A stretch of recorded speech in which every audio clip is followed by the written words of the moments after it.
Well, that whole issue of net neutrality is absolutely, the debate about it is raging in the US. And joining us live from Washington is Alex Phillips, the Vice President of the Wireless Internet Service Providers Association. And also live from New York is Vishal Mishra, who's a Professor of Computer Science at Columbia University. Welcome both of you to today's Global. Let me start with you, Vishal, because in terms of your perspective on this, just explain why that principle of net neutrality is so important. Well, the principle is very important because you don't want to differentiate between different kinds of content on the internet. You don't want to, speed up certain content. You don't want to throttle some content. And it's extremely important for innovation to continue on the internet the way it has for the past 40 odd years. So as a principle, I support it fully. Alex Phillips, I mean, should the internet be treated differently, or should it be treated like any other utility? Well, the openness of the internet that allowed innovation has really been, I think, the cornerstone of its success. And companies like mine and our organization that represents small businesses has really benefited from the openness. What our main issue is the heavy-handedness of the particular way the FCC wants to go about regulating this issue. Just in terms of how it should be treated, I mean, you can go into more detail about the regulations, but would you like to see the internet just thrown open to basically, if somebody wants to pay to make it faster for their particular service, just like a railway or just like an airline, you could go first class and get a different sort of treatment? Well, from a business perspective, the fact that I own my own network and I provide access to my customers to the internet, I should have the rights to do certain things that provide network management protection to my network so that I can provide a quality service. However, again, I'm a small business. My company provides services to rural America.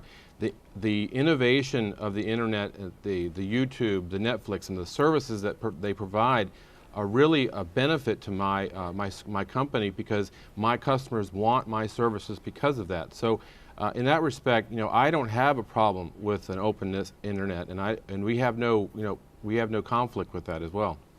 Vishal, it's often said that access is a right, but is equal access a right, do you think? So it's a very complicated and nuanced issue.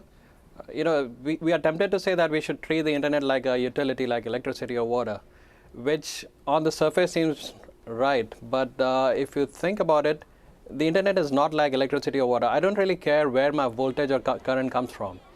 But when it comes to the internet, it's the same pipes that are carrying YouTube for me, that are carrying Netflix for me, that are carrying somebody's Twitter feed or a blog post. So the issues there are different. And I feel the core of the problem really is competition. In the US, there is almost no competition in the last mile. And that's really the problem that we should be solving. Net neutrality, in my opinion, is just a symptom of the problem. If we solve the problem of competition, the need for regulations for net neutrality go away. So I feel while the intentions of the FCC are good. Let me ask both of you the same question, which is the cost to the user. If net neutrality is maintained, what do you anticipate is the cost to the user? And if we end up with a two-tier system, again, what is the cost likely to be for the user? Well, with the proposed regulations that were just announced yesterday under Title II, and what Chairman Wheeler wants to put into place, there's a regulatory compliance cost that's going to be incurred by all service providers, whether they're large companies or small companies, and that kind of thing eventually will have to be passed on to the customer. But there's also the potential for liability that didn't exist before. It's stated that sections 206 and 207 are going to be imposed as part of the Title II regulations, and neither one of those have anything to do with the internet, but have many things to do with damage liabilities and things that could spawn transparency trolling, as a term that's been coined recently with lawyers that would basically prey on small businesses that provide services to customers in the U.S. Let me throw the same thing to Vishal. Aside from all the technicalities, just in blunt terms, the cost for the ordinary person logging on? Which is likely to be most costly? Which is most? I'm sorry, Just I in didn't terms understand of the question. in terms of if you have a two-tier system or you don't have a two-tier system, for the ordinary consumer, what are the cost implications likely to be for them? So, I mean, the two-tiered system is a simplification. I think I'll go back to my original point that the problem really is competition. And what the FCC seems to have proposed, I mean, we haven't seen details yet, but what I've seen float around on the internet yesterday, it's doing nothing about competition. And competition is the only real way to bring down costs for the consumer. It has worked everywhere around the world where there's competition. People get better, faster access than in the US, and they pay a lower price for it.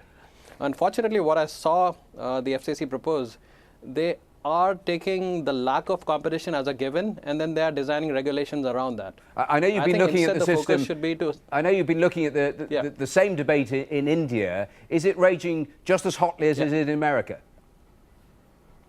It is raging significantly. I mean, I've seen a lot of articles, a lot of Twitter debates on the issue, and there's another issue which is very important in India and other places, but not so much. It hasn't been the focus in the US, and that's the issue of zero-rated apps. So these are apps where, if you use these apps, the bandwidth that you use for those apps, they don't count against your data caps. And that is an important issue for wireless in the US, not so much for wired. And it's very important in other parts of the world. And I don't think the FCC has paid any attention to this issue of zero rating in their rules. And this zero rating is actually very, very, it's a big issue in EU, it's a big issue in India and other parts of the world.